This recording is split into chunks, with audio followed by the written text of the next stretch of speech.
in regards to relationships, and I've heard you talk about on the tape, the one, tentacles of thought of my past are definitely connected to that dominant thought currently. Some guidance. Well, we'll ask the group who's listening in. Relative to this subject of her desire, does it feel to you that she's a vibrational match to her desire, or is her dominant thought not quite yet there? It gets pretty easy when someone says the relationship that I want hasn't happened yet. Anyone who knows about the laws of the universe knows that you must not be a vibrational match to it, but you can still feel it. But in this situation, this is something that you can do something about. You do have the ability to reach for a better feeling thought in this case. In other words, you can create a virtual reality and make what you are wanting your dominant thought in this case.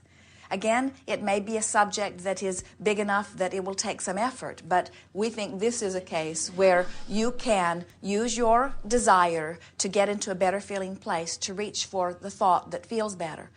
Are you a vibrational match to your desire? Or is the dominant thought relative to the subject of a mate a match to your desire, or more a match to what has been happening? And you say, well, it's a match to what has been happening. Right. So now, just use this new terminology. We think that it will jump you into a new place. Begin saying, when you find yourself feeling discouraged or lonely, just say to yourself, I can feel that my dominant thought, the thought that I'm practicing right now, right in this red hot minute, is not a match to my desire. Now let's see. And somebody should do something about that. Let's see. Maybe I can do something about it. We watch you. You are solution-oriented. You have never seen anyone come up with more ideas. Esther completely tore the entire inside and outside of the motorhome apart within about 5 minutes looking for something to stick in that hole.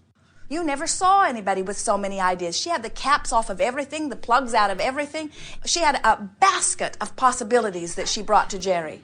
The solutions begin coming right away. We see how eager you are for solutions, and what we're suggesting is, with the same sort of fervor to make it work, that you begin reaching for a thought that feels good, and you reach for it so often that you make it the dominant thought. We want to sort of dissolve all of that and help you to realize that it's not possible for you to get from a place that you don't want to be to a place that you do want to be. Because if you are so aware that you're in a place that you don't want to be, there's a dominant vibration about where you don't want to be. And so you have to get to the place where you're not considering where you are or even the transfer to the new place. You just have to practice being in the new place until it feels more familiar than being in the old place, until the new place is the dominant vibration. And the good news is, along the way, it's total entertainment.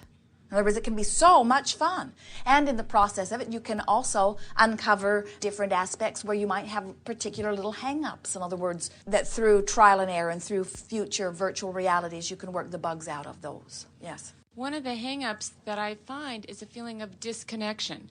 So even if I'm in that lovely setting you're talking about, there's a way I feel like I'm watching it and I'm not there. Well, we understand that, but the more you practice it, the more you will feel like you are there. You get better and better and better at getting inside of your own visions. Take yourself in there and have conversations, talk, offer vocabulary. In other words, say things, hear your own words, listen for their words. You can make it more and more and more real all the time.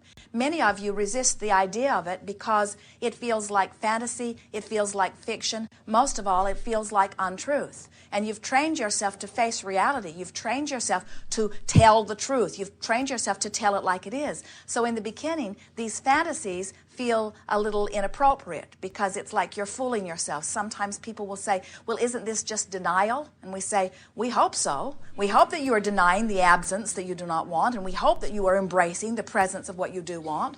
But somehow the idea of denial has become a dirty word to you, like it is virtuous to face the reality of the horror of your own life. And we would be ignoring anything that did not please us. We would get our eyes on what feels good so fast. In other words, we would not spend a moment trying to justify why we're standing in a place that we don't want to be. We would just be taking the ride of the rocket that was born up out of it. And all of you, we want you to relax into the well-being that you so much deserve. We want you to begin practicing those feelings of, this should come to me. It ought to be coming to me. There's no logical reason that it isn't coming to me. Somebody should do something about this. Oh yeah, that's me. Somebody should do something about this. Oh yeah, it's up to me. It's up to me in my virtual reality. And I'm going to do something about it. And next time you find yourself in any fitful mood that doesn't feel good about any subject, whether it's a relationship or money or anything, as you catch yourself in the middle of it and then say, here I am, not matching my own desire. I guess I should do something about that. And then reach to do it. It just gets easier and easier and easier. Your tapes help reach to do it as a backup plan. Some have said, Abraham, it would be really nice if you would just sit with me and make a tape with me and then I will just listen to the tape. But do you know that your words in your virtual reality are hundreds of times more effective than our words in your virtual reality? You can pick the words and they get to continue to evolve. You can find exactly the expression because you have all of that experience. You know what you want relative to all of those things. The advantage we have is that we trust that the universe has the ability to yield to you what you want. You say, well, I know what I want, I just don't think I can get it. We say, you know better what you want, and we know you can get it. And so, just play with it. Be playful about it. Don't do the virtual reality to make something happen. Do the virtual reality to change the dominant thought. We think that this is a step in between. I'm going to change my dominant thought. So what is my dominant thought? Let's play with some of these for a little bit. We're just going to throw some things out to you. My dominant thought, you're asking yourself, my dominant thought relative to dollars.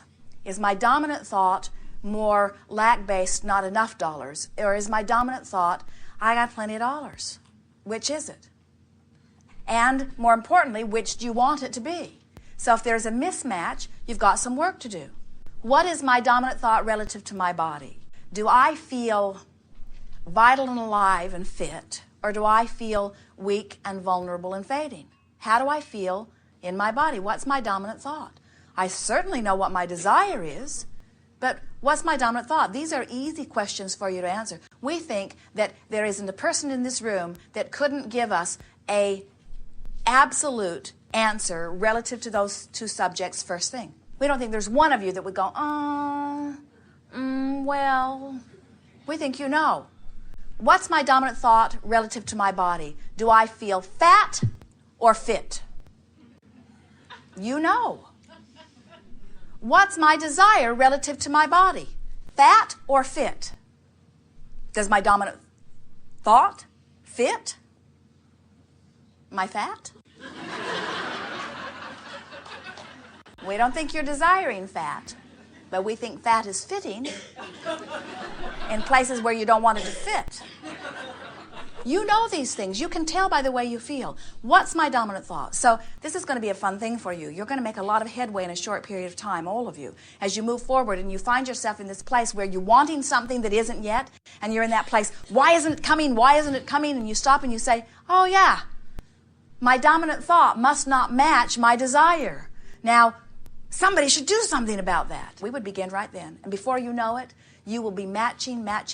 You'll begin feeling the teeter-totter tip, and everything around you will support it as you begin seeing universal forces which are already in place, easily sliding into your experience because of the newfound allowance in this process. Yes. Is dominant thought the declarative statement that you make to yourself? It might be, or it might just be a feeling. It might be something that you have not allowed yourself to speak about. Esther watched Jerry yesterday. Once everything got moving, he did not bring up the leaving of the oil cap off. He didn't bring it up.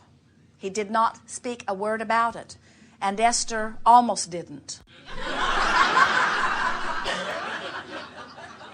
And for a little while, Esther wondered why he wasn't talking more about it. And he was sort of traumatized. He couldn't believe he'd caused them so much trouble.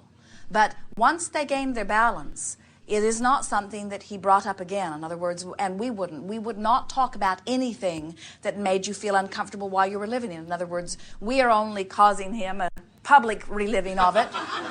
Because there is so much value in it. There is so much for you to recognize in all of this. In other words, you are always molding yourselves into a better feeling place, and you will never get it done. It will never be completely finished. It will never be absolutely right. You will always have some dominant thoughts that are not a vibrational match to the newfound desire. But that is always what your work is, and it's time for you to just begin relaxing about it and not make it a personal issue of your own valor or your own value or your own integrity. It's not about any of that. It's just, how many times have I thought this thought? In other words, if you've practiced this one, that's where it's going, and that's what you're letting in. And before you know it, it tips this way. And the reason that we're demonstrating it in this powerful tipping thing is because right now, you know, even though you think thoughts of well-being and you think thoughts of not well-being, if we were to bring up 10 subjects, in every case, you know what your dominant thought is. Even if it's close, you still know what your dominant thought is. And we're wanting you to realize is the universe is responding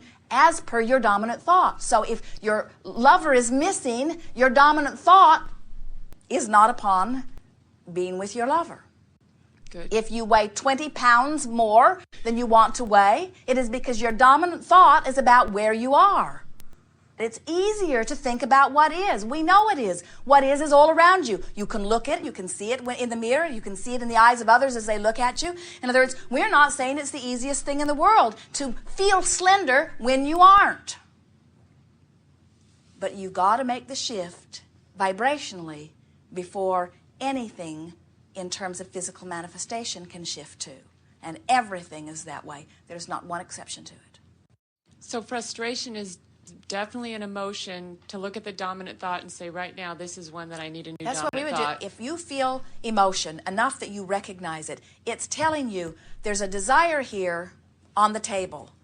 And if the emotion is positive, it means my dominant thought is in keeping with my desire. But if the emotion is negative, it means my dominant thought relative to the subject is in a place of resistance or not letting it in. Nice, isn't it? Nice to recognize really that. It makes it easier. And then just be playful about it. In other words, you have all kinds of thoughts relative to all kinds of things. And bless your hearts, you've picked them up from so many places. Sometimes it was because your mother felt that way so strongly and was around you so pervasively that you just sort of picked it up by osmosis. Some of it you got from your best friend when you were 4.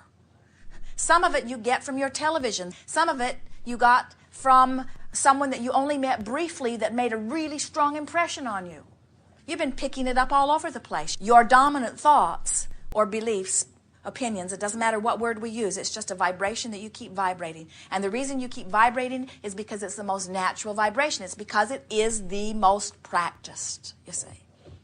And so you can make up for a lot in a short period of time by deliberately reaching for a thought that feels better and determining consciously that you're going to make it your dominant thought. Here's some exercises for you. Pick someone who irritates you, whose name is synonymous with irritation. Oh, you're so fast and good. We will not reveal your secrets. Now, acknowledge where your dominant thought is relative to this. Now, they may deserve it. They may have taught you to feel that way over a long period of time. But the fact of the matter is, your dominant thought relative to this person is not serving you. Because every time you think about that person and every time that dominant thought surfaces, you are in a place of resisting the well-being that would be there otherwise. Now, some of you would say, that person needs to do something. That person should change. That person should work harder on being easier on my vibration. And we say, the person that needs to do something is not that person. The person that needs to do something is you. If this is a person who comes up in your mind often, and if when it comes up, the dominant thought is one that does not feel good, then you need to do something about that. Now, if it's someone on television, every time you see their ugly face, you can just turn them off. Or every time you hear their annoying words, you can just mute them. But there is a much better way of going about it. In other words, if it's something that's continuing to come into your experience, you need to find some other thoughts. And some of you are not willing. In other words, some of those people on television or some of those people in your life do not deserve your good thoughts. They are bad. They are evil. They are wrong. They are inappropriate. They do not deserve your good thoughts, and you stubbornly are not going to give them any.